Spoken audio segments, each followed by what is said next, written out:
불빛이 하나 둘 켜지는 시간.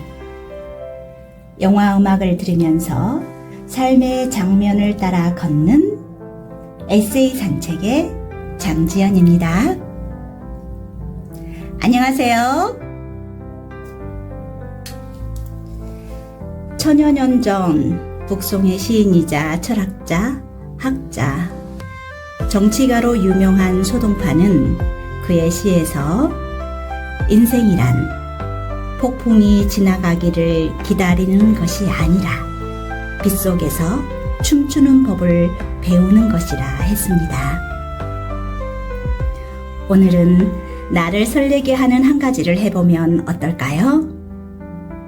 아직 집에 도착하기 전이라면 누군가에게 또는 나에게 장미꽃 한 송이 선물해보세요. 저는 꽃 한 송이 손에 들고 에세이 산책 시작합니다. 첫 곡은 휴 그랜트와 줄리아 로버츠 주연의 로맨스 영화 노팅힐의 감동을 추억하며 OST 중 쉬와 함께 출발하겠습니다.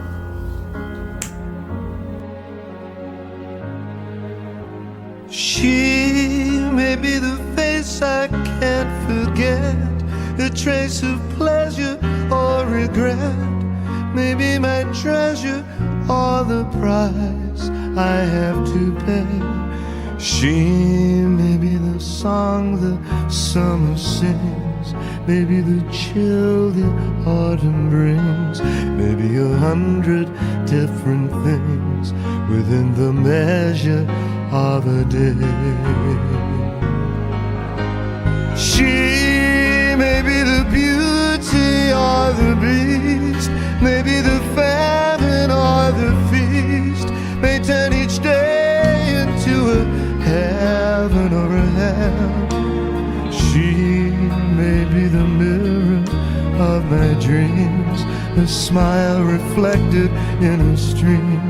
She may not be what she may seem inside her shell.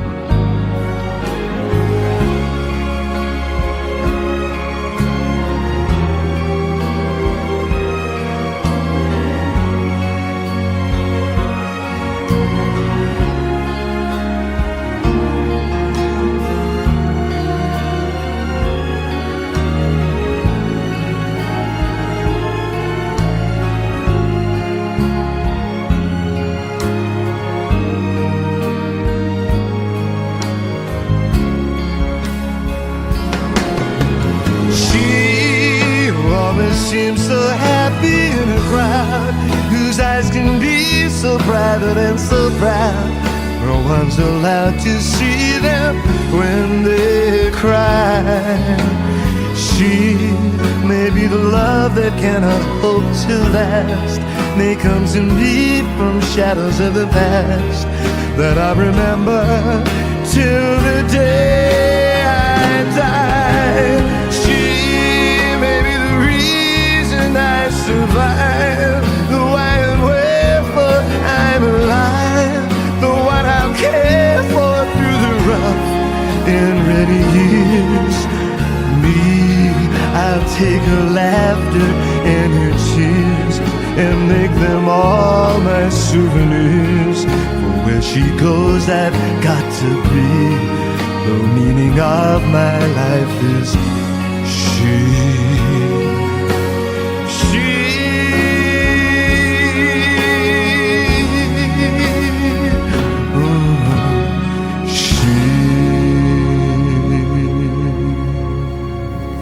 첫 곡 어떠셨어요? 오늘의 에세이 산책은 어르신 카드라는 제목을 들고 오신 장순미 작가님과 함께 하려고 합니다. 작품 감상 먼저 해보실까요?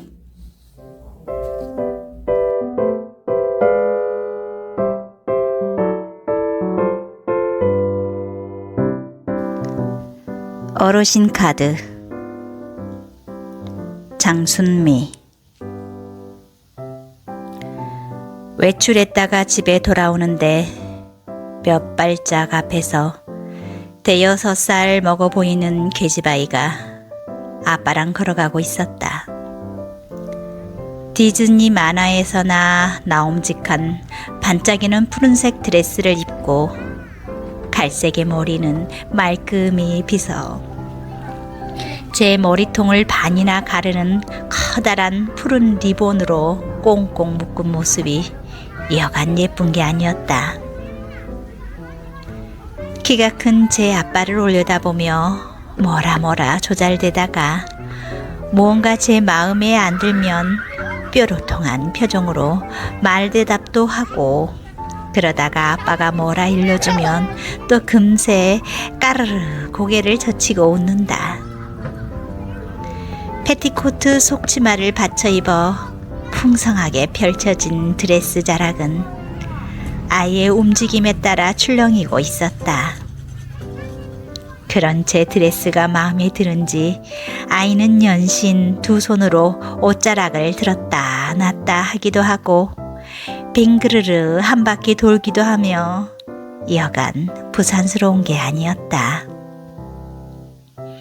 나도 그 나이 또래의 손녀가 있는지라 더 관심이 가고 더 예쁜지도 모르겠다. 전에 어디선가 아기를 낳아보지 못한 여자는 냉정하다는 말을 들었을 때 뭘 그러랴 싶었지만, 한편 우리 큰 이모를 생각하면 그 말도 수긍은 간다. 외국서 살다 오시고 여행도 많이 다니신 큰 이모네 집에는 신기하고 재미난 물건이 많았고 또 너무나 달콤하고 맛있는 간식거리도 넘쳐났다.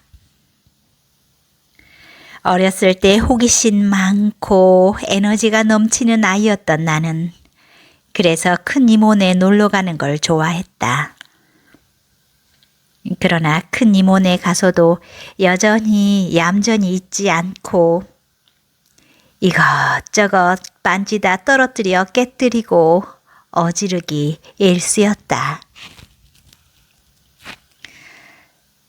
그러면 이모는 상을 찌푸리고 차가운 목소리로 야단을 치셨다. 그런 일이 몇 번 있고는 이모는 절대 나를 이모네로 데려가지 않았고 얌전한 우리 언니만 싹 데리고 가셨다. 걸음을 빨리 아이에게 가까이 다가가 아유, 공주님이 예쁘기도 하네 라고 칭찬을 해주니 아이는 자기도 이미 알고 있다는 듯이 망설이지 않고 네, 감사합니다, 할머니 라고 답을 했다. 할머니. 다른 것은 하나도 안 들리고 아이 예뻐하던 마음도 다 어디로 가고 오직 할머니란 단어만 내 귓가에 맴돌았다. 오늘 외출하느라 나름 멋을 좀 내봤건만 아이들의 솔직하고 매서운 정확한 평가는 피해갈 수 없었다. 아무리 변장을 해도 언니인지 아줌마인지 그리고 할머니인지 다 그들은 알고 있었다. 결혼해서 아이를 낳아 함께 어디를 갔을 때 처음으로 아줌마 소리를 듣고 묘한 충격에 빠졌던 생각이 난다. 충격의 강도는 단연 할머니 호칭이다. 얼마 전 전철 무임승차를 하는 소위 어르신 카드를 받은 나이건만 할머니라는 당연한 호칭에 충격받는 것은 교만인가 착각인가. 이제 명칭쯤엔 달관해야 하는 게 아니겠나. 얼얼한 기분으로 나 사는 106동 아파트 앞에 가니 7층 사시는 할머니 한 분이 힘들게 층계를 오르고 계셨다. 그런데 계단 하나하나 오를 때마다 으쌰 으쌰를 입으로 외치고 계신 것이 아닌가. 나는 나도 모르게 달려가 그 할머니를 부축하며 아유 어디 다녀오셔요 인사를 했다. 만날 때마다 인사를 드리곤 했는데도 나를 모르는 눈치셨다. 고마워요. 고마워. 내가 나이가 좀 많아. 89살이야. 에휴, 그러다 보니 힘이 많이 드네. 내 생각엔 이분은 명실공히 진짜 할머니시다. 왜냐하면 스스로 나이 많음을 인정하셨기 때문이다. 이분 눈에 나는 할머니로 보일까? 문득 궁금해지는 순간이었다. 얼마 전 지하철을 탔을 때였다. 보통은 평생 하는 다이어트의 일환으로 의자에 잘 안 앉는데 그날은 몹시 피곤하던 터라 자리가 하나 비어있는 노약자석에 가서 털썩 앉았다. 그런데 건너편 노약자석에 앉으신 할아버지 한 분이 의심과 경계심 그리고 못마땅한 표정으로 나를 위아래로 한참 동안이나 노려보셨다. 아마도 내 나이를 가늠해 보는 것이려니 하는 생각이 들었다. 나는 살짝 경계를 하며 혹시라도 있을 태클에 대비하여 주머니 속에 그 어르신 카드를 만지작거렸다. 여차하면 그 카드를 착 하고 꺼내어 보여줄 참이었다. 그런데 아니 그러면 내가 좀 젊어 보인다는 건가? 그런 건가? 오, 정말 그렇다면 저분의 저 불쾌한 눈빛도 얼마든지 오케이로 받아들일 수 있다는 여유가 생겼다. 그리고는 속으로 그런 나의 유치함에 피식 웃었다. 이제 갓 65세가 되었으니 상황에 따라서 어쩌면 애매해 보일 수도 있겠지만 이 어정쩡한 나이가 좋지는 않다. 언제쯤이면 인생을 관조하며 너그럽게 살 수 있을까 싶다. 박경리님의 싯구절이 생각났다. 모진 세월 가고 편안하다. 늙어서 이리 편안한 것을 버리고 갈 것만 남아서 참 편안하다. I guess you say what can make me feel this way, my girl, my girl, my girl. Talking about my girl, my girl. I've got so much honey, the bees into me. I've got a sweeter song than the birds in the trees. Well, I guess you say what can make me feel this way, my girl, my girl, my girl. Talking about my girl, my girl.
극장에 이어서 들으신 곡은 영화 마이걸의 주제곡 마이걸이었습니다.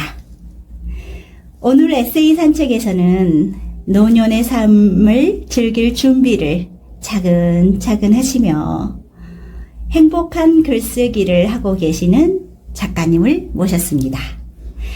장순미 작가님, 안녕하세요. 네, 안녕하세요. 너무 반갑습니다.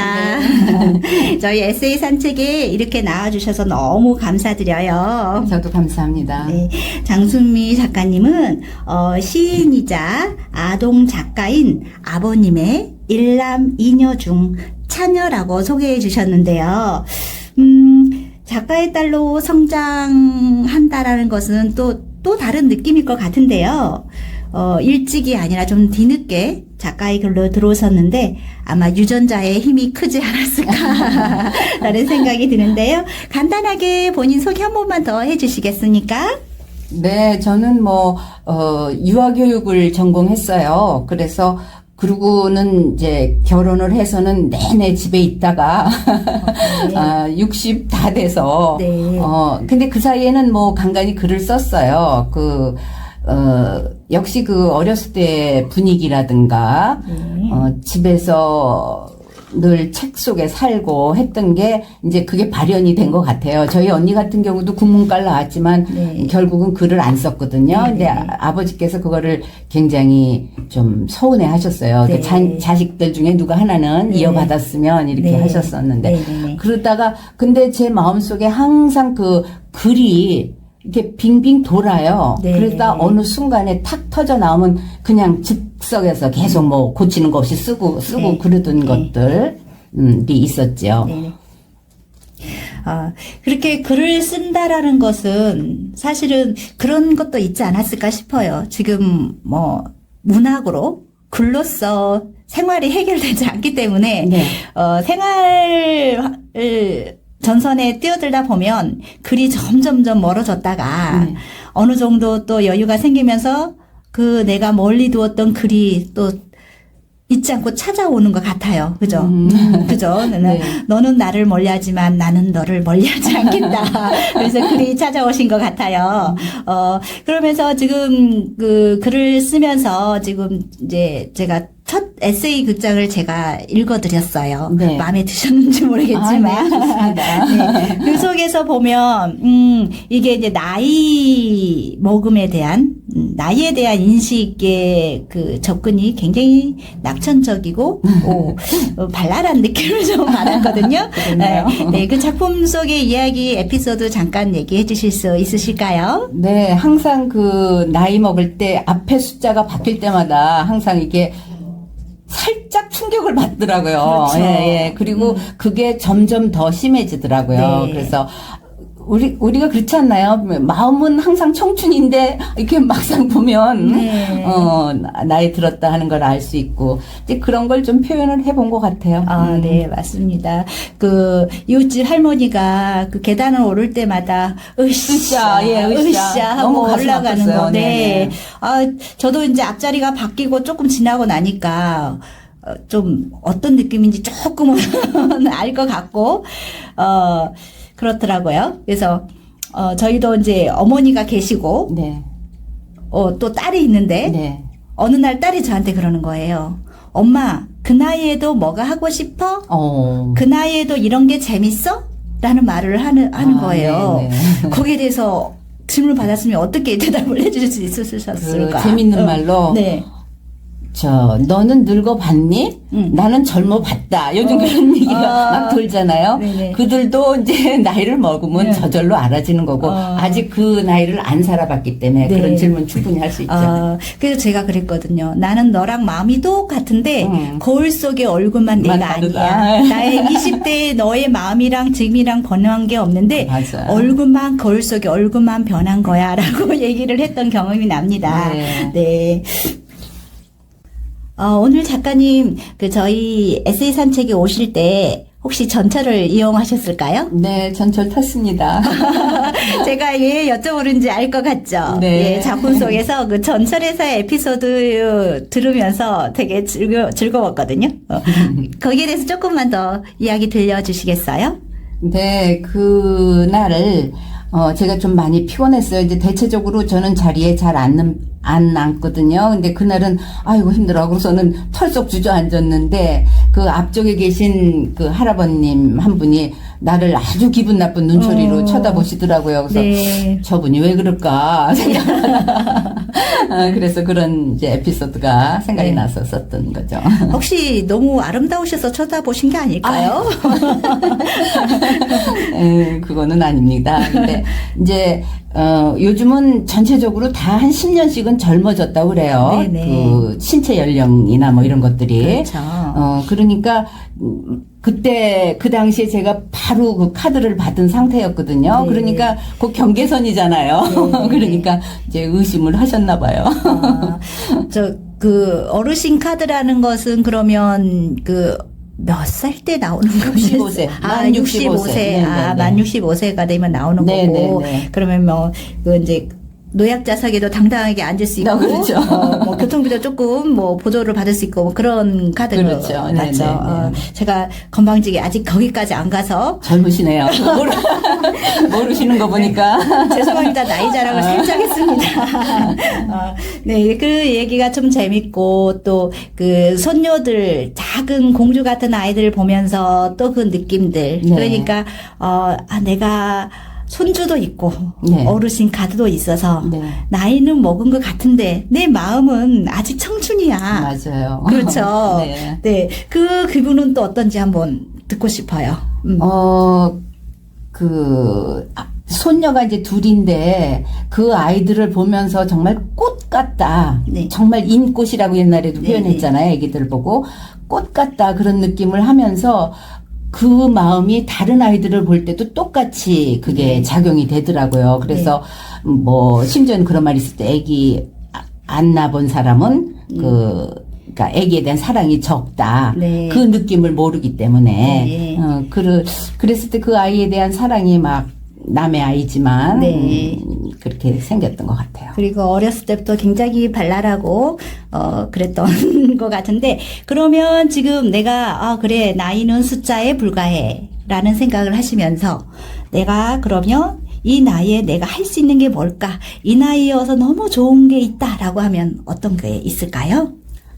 제가 한 몇 년, 2, 3년 전부터 시작한 게 시낭송이에요. 네. 그걸 하면서 어머 이거 나한테 딱이야 이런 생각이 들었어요. 네. 그래서 요즘은 그거에 푹 빠져 있어요. 그리고 그것을 만난 것을 너무 감사하고 있죠. 네. 네, 뭔가가 할 일이 생겼다는 게, 제 친구들도 다 부러워하고 있죠. 다 네. 이제 자기 일들을 접을 나이잖아요. 네, 그런데, 네. 너는 새롭게 시작하는구나 하고, 많이 좀 부러워해요. 그러면 시와 에세이, 이렇게 문학을 접하면서 네. 인생이 좀 더 풍요로워졌다고 그렇죠. 말씀하시는 네, 거죠. 네, 그러시구나. 그래서 낭송도 하시고 글도 쓰시고 또 뭐 다른 것도 하시나요? 여력이 없습니다. 네, 그 안에서 충분히 만끽하시면서 네. 계시는 거고. 자, 그러면 이게 이야기 나누다 보니까 너무 즐거운데요. 여기서 또 노래 한 곡 듣고 싶은데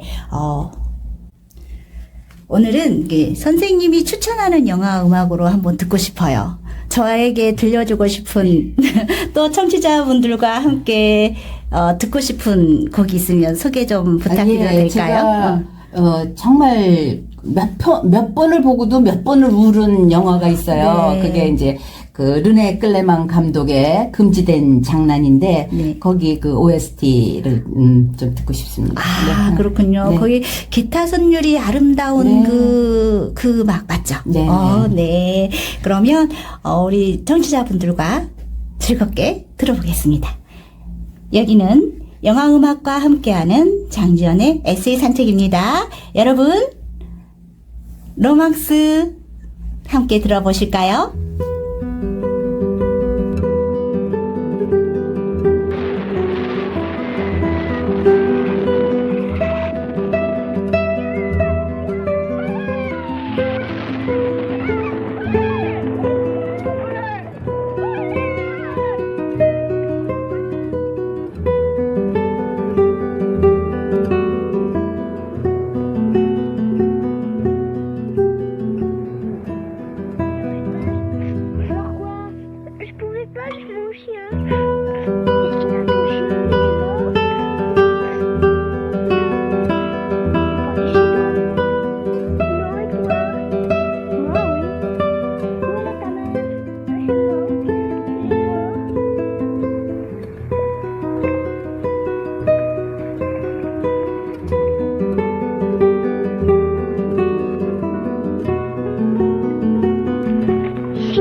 네, 작가님 음악 들으면서 잠깐 커피 타임을 가졌는데 너무 행복한 것 같아요. 네.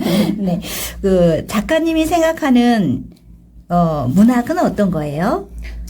에세이는 나에게 뭐다? 한마디로 정리하시면?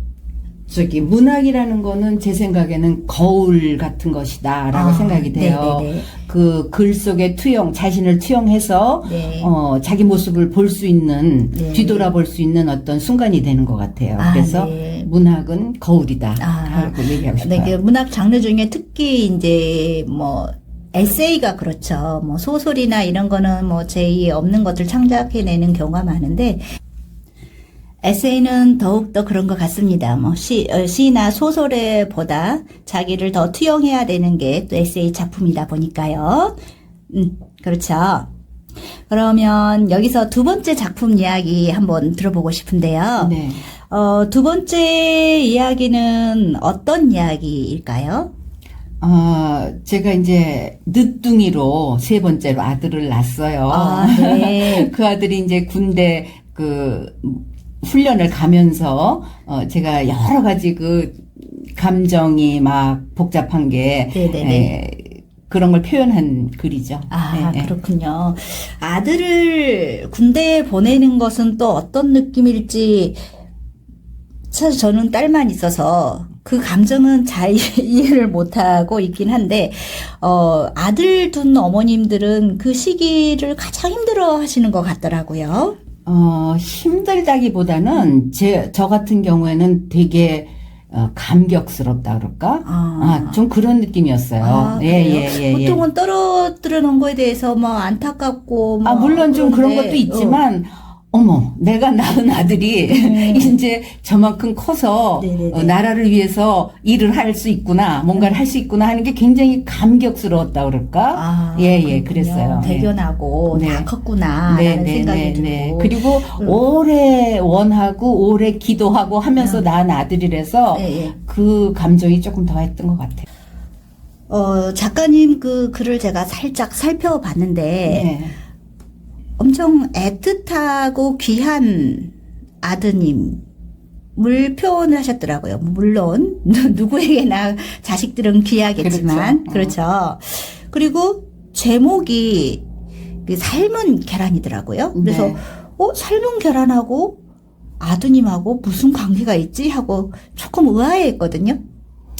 사실은 이제 그 훈련소 갈 때 제가 약간 소풍 가는 기분으로 하면서 가면서 간식도 먹고 이렇게 할 생각을 하고 그랬는데 나도 모르게 긴장을 했는지 정말 잠이 하나도 안 오더라고요. 그래서 일어나서 할 게 뭐겠습니까? 그래서 계란도 삶고 과일도 깎고 이랬어요. 네. 그런데 가다가 중간에 그 휴게소에 들리니까 먹을 게 천지더라고요.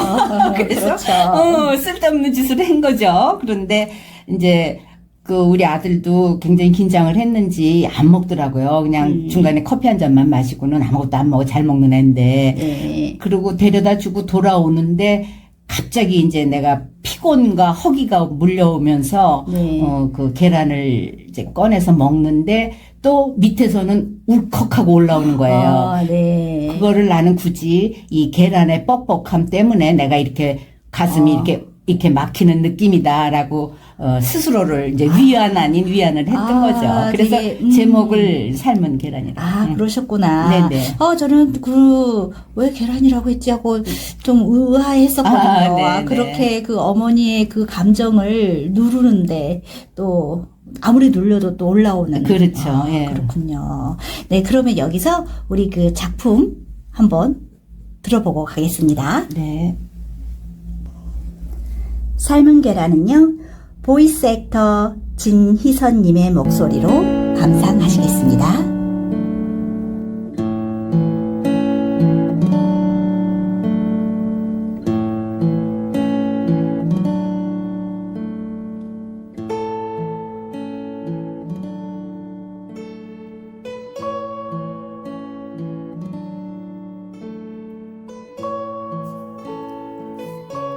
삶은 계란, 장순미. 아이는 말이 없었다.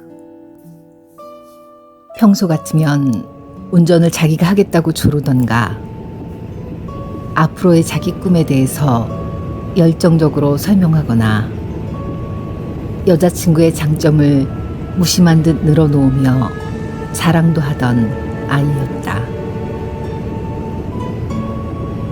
가끔가다 그까지 3주는 빨리 가요 라고 말했지만 엄마인 나한테 하는 말이라기보단 자기 자신에게 하는 말같이 들렸다. 그리고 요즘은 훈련도 그렇게 빡세지 않대요.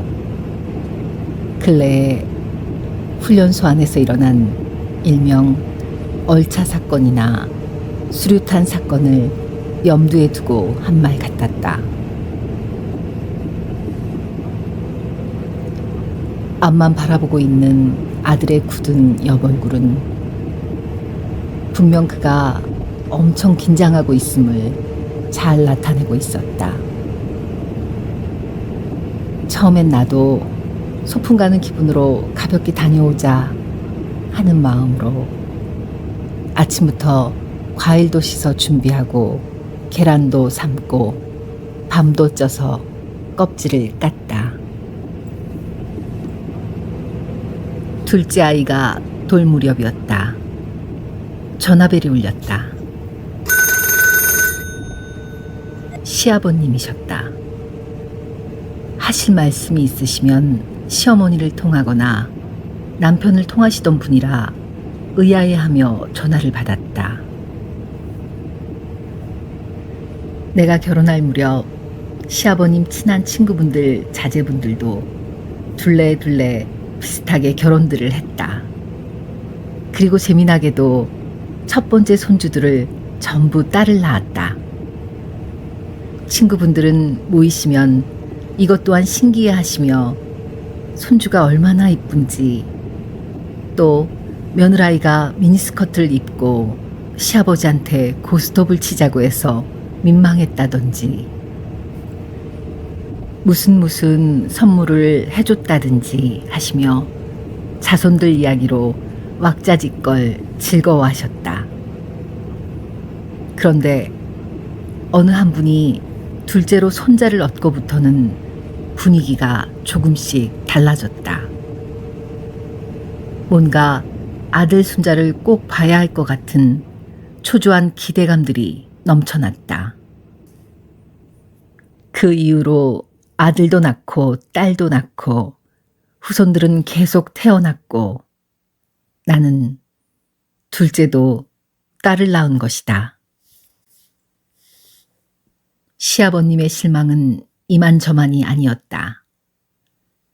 그러던 차에 전화를 주신 거였다. 내용은 친구분한테 들었는데 2천만 원만 주면 대리모를 구할 수 있는데 아들 낳으면 얼마를 더 주고 딸이면 어떻고 저떻고. 퇴근한 남편은 싸늘하고 창백한 내 얼굴을 보고는 그 길로 아버님 댁으로 달려갔다. 늘 부모에게 순종하고 효도하는 아들인데 그날은 우리는 절대로 그럴 일은 없을 것이며 그러니 생각도 마시라고. 집사람 몸도 안 좋고 나는 딸만 있어도 좋다고 폭탄 선언을 한 것이었다. 그날의 해프닝은 너 보고 꼭 그러란 건 아니었다 라는 변명과 함께 시아버님의 사과로 일단락 났지만 그 일은 깊은 상처로 내 가슴에 새겨졌다. 그런데 희한하게도 시간이 지날수록 단산의 계획은 사라지고 저 가슴 깊은 곳에서 올라오는 아들의 열망은 점점 짙어졌다. 아들에 대한 본능에다 여러 가지 감정들이 뒤섞인 채 오랜 기도가 시작되었고, 내가 지쳐 두 딸이 내게 족한 은혜 힘을 자복할 때 기적같이 아들이 찾아와 주었다. 그때가 44살이었다. 논산까지는 생각보다 꽤 먼 거리였다. 중간에 화장실 가느라 휴게소에 들려 요즘 아이들 말로 아라 불리는 아이스 아메리카노 한 잔씩 하고 바로 길을 재촉했다. 휴게소엔 먹을 것들이 넘쳐났는데 나는 어쩌자고 시골 할매처럼 간식거리를 청승맞게 바리바리 쌌던 고 후회가 되었다. 아이에게 권해보았지만 전부 고개를 저었다. 전화나나 아침 식사도 먹는 둥 마는 둥 했건만 입안이 깔깔하니 영 입맛이 당기질 않았다. 일찍 서둘러 왔건만 훈련소엔 이미 많은 차들이 벌써 와서 엉켜 있었고 군인들의 안내로 한참 만에 주차를 할 수 있었다. 아이 한 명 훈련소 보내는데 아들, 손자, 며느리, 온 식구가 다 출동한 듯 보이는 가족이 많았고 연병장 안에도 사람들로 넘쳐났다. 국민의례 등 간단한 행사를 마치자 훈련병들의 빠른 적응을 위해 가족분들은 빨리 돌아가 달라고 안내를 했다. 스탠드에서 멀어서 까만콩만해 보이는 고만고만한 까까숭이 훈련병들 사이에서 내 아들은 표정까지 보이게 또렷해 보이는 기적을 경험하고는 군인들 안내에 따라 쫓기듯 그곳을 떠났다. 경부고속도로 상행선 마지막 휴게소인 죽전 휴게소에 다다르자 집에 거의 다 왔다는 안도감과 함께 피곤함과 허기가 밀려왔다. 하루 종일 뭐 먹은 게 없다는 게 생각이 났다. 주차를 하고 야외 테이블에 자리를 잡고 보니 어느 결에 주황빛 저녁놀이 하늘에 가득한 게 눈에 들어왔다. 오늘의 나의 임무를 씩씩하게 잘 마쳤음을 스스로 기특해하며 싸갔던 먹거리를 꺼내 먹기 시작했다. 과일도 몇 쪽 먹고 계란을 먹는데 목이 메었다. 분명 계란 때문은 아니었다. 그냥 울컥한 무엇인가가 저 가슴 깊은 데서 치받치고 올라왔는데 나는 마치 계란 때문에 목이 메인 것처럼 그렇게 꼬약꼬약 계란을 입속으로 밀어 넣었다.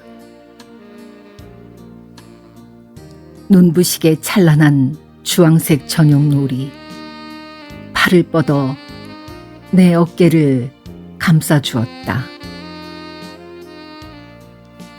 2024년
삶은 계란에 이어서 들으신 곡은 인생은 아름다워 중 Beautiful That Way 였습니다. 작가님, 두 번째 작품까지 너무 즐겁게 잘 들었거든요.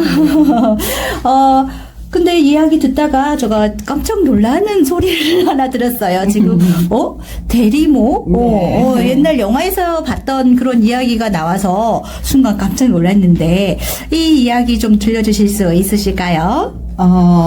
우리나라는 그 아들 선호, 지금은 많이 바뀌었더라고요. 네, 지금은 네. 많이 바뀌었는데, 저가 아직 신혼이고, 그 세대기일 때는 아직도 그게 굉장히 강했어요. 그리고 또 그 아버지들, 저희 시아버님 얘기인데, 그 친구분들 사이에 그 경쟁 의식이랄까? 그 묘한 게 있더라고요. 누가 먼저 아들 낳나? 뭐 이래갖고. 이제 그랬는데, 그 당시에 잠깐 유행해서 사회에 문제가 됐던 게, 돈 주고 이게 대리모 네. 그 일이 있었어요. 근데 그거를 저한테 이렇게 말씀을 하시더라고요. 아버님께서 직접 전화를 하셔갖고. 근데 너무 충격이었고, 나는 이제 이 집을 떠나겠다. 나는 그런 생각을 했을 정도예요. 그랬는데, 거기서 남편이 역할을 잘해줬던 것 같아요. 네. 그 밤으로 이제 아버지한테 달려가서, 네. 그런 일은 절대 없으니까 아버지 생각 접으시라고. 네. 그렇게 됐던 거예요. 근데 묘하게 그런 일이 있고 나서, 나도 더 아들을 낳아야겠다. 이런 마음이 불타오르더라고요. 그러시구나. 그랬는데, 그게 또 뭐 이렇게 금방 뜻대로 된 거는 아니었죠. 네.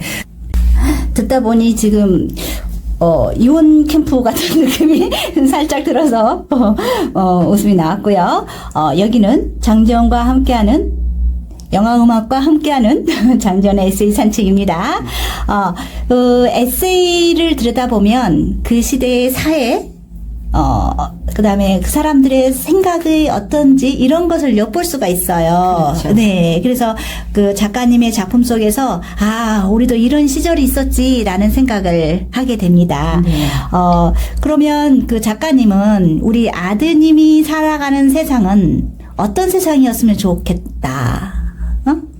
라는 생각을 하고 계실까요? 예, 저는 제가 쓰는 글 자체도 따뜻한 그러니까 인간은 그냥 착하기만 한 거를 원하는 게 아니라 희노애락이 다 있는 네네. 그야말로 사람 냄새 나는 네. 그런 사회가 됐으면 좋겠다.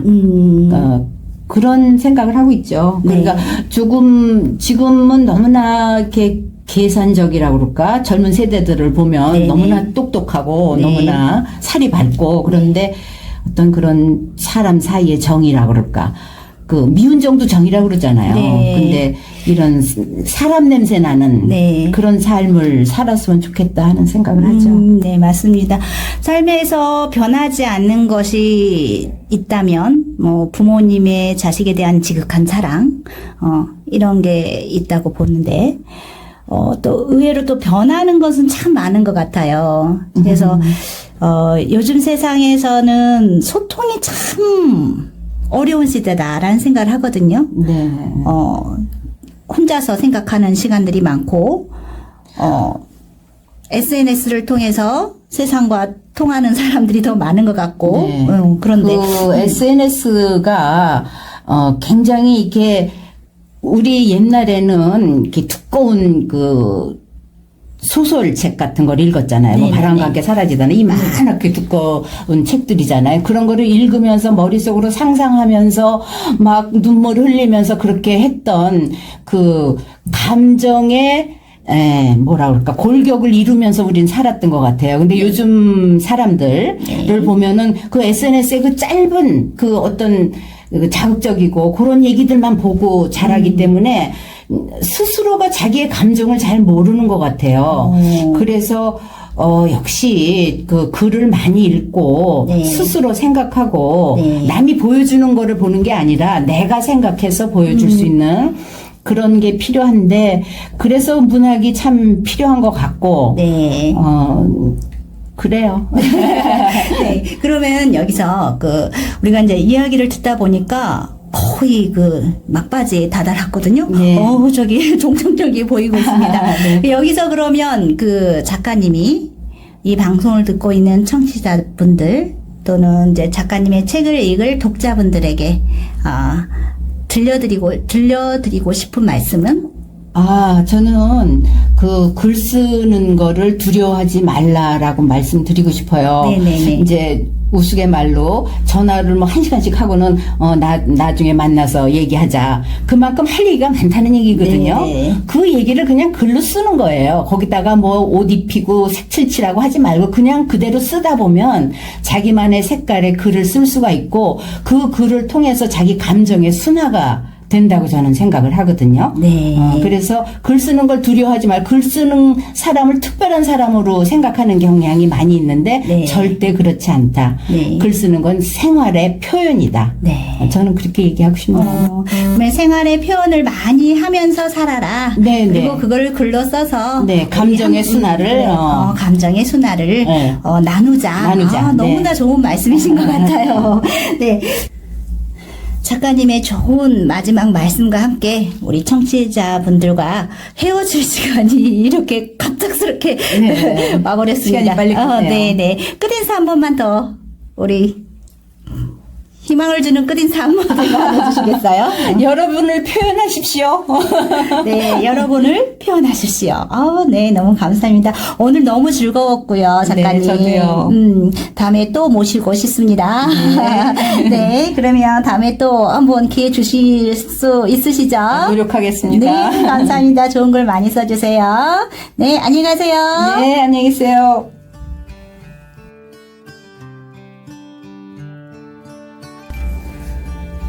어쩌면 우리 모두는 영화 노팅힐의 작은 서점 주인처럼 조용한 일상 속에서 기적 같은 순간을 기다리고 있는지도 몰라요. 아주 평범한 하루에 문득 마음을 두드리는 일이 찾아오고 그렇게 삶은 조금씩 달라지겠죠. 여기는 영화음악과 함께하는 장지연의 에세이 산책. 하루 끝. 말없이 곁을 내주는 음악처럼 당신의 마음에 가만히 머물다 갑니다. 다음 시간 또 만나주실 거죠? 끝곡으로 영화 노팅힐에서 두 남녀가 정원에 몰래 들어가 키스하는 장면에서 흘러나온 감미로운 음악 When You Say Nothing at All 보내드리며 물러가겠습니다. 지금까지 연출의 연홍씨, 구성의 최영숙, 그리고 진행의 저 장지연이었습니다. 안녕히 계세요. But when you hold me near, you drown out the crowd. Try as they may, they can never define what's been said between your heart and mine. The smile on your face lets me know that you need me. There's a truth in your eyes saying you'll never leave me. The touch of your hand says you'll catch me wherever I fall. You say it best when you say nothing at all.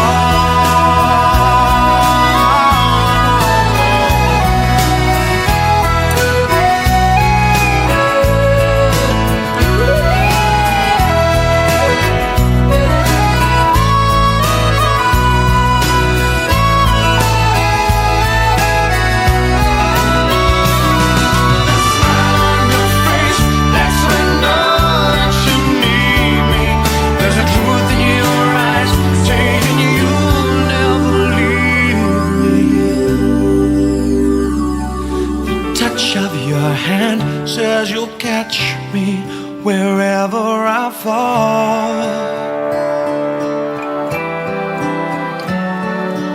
You say it best say nothing at all.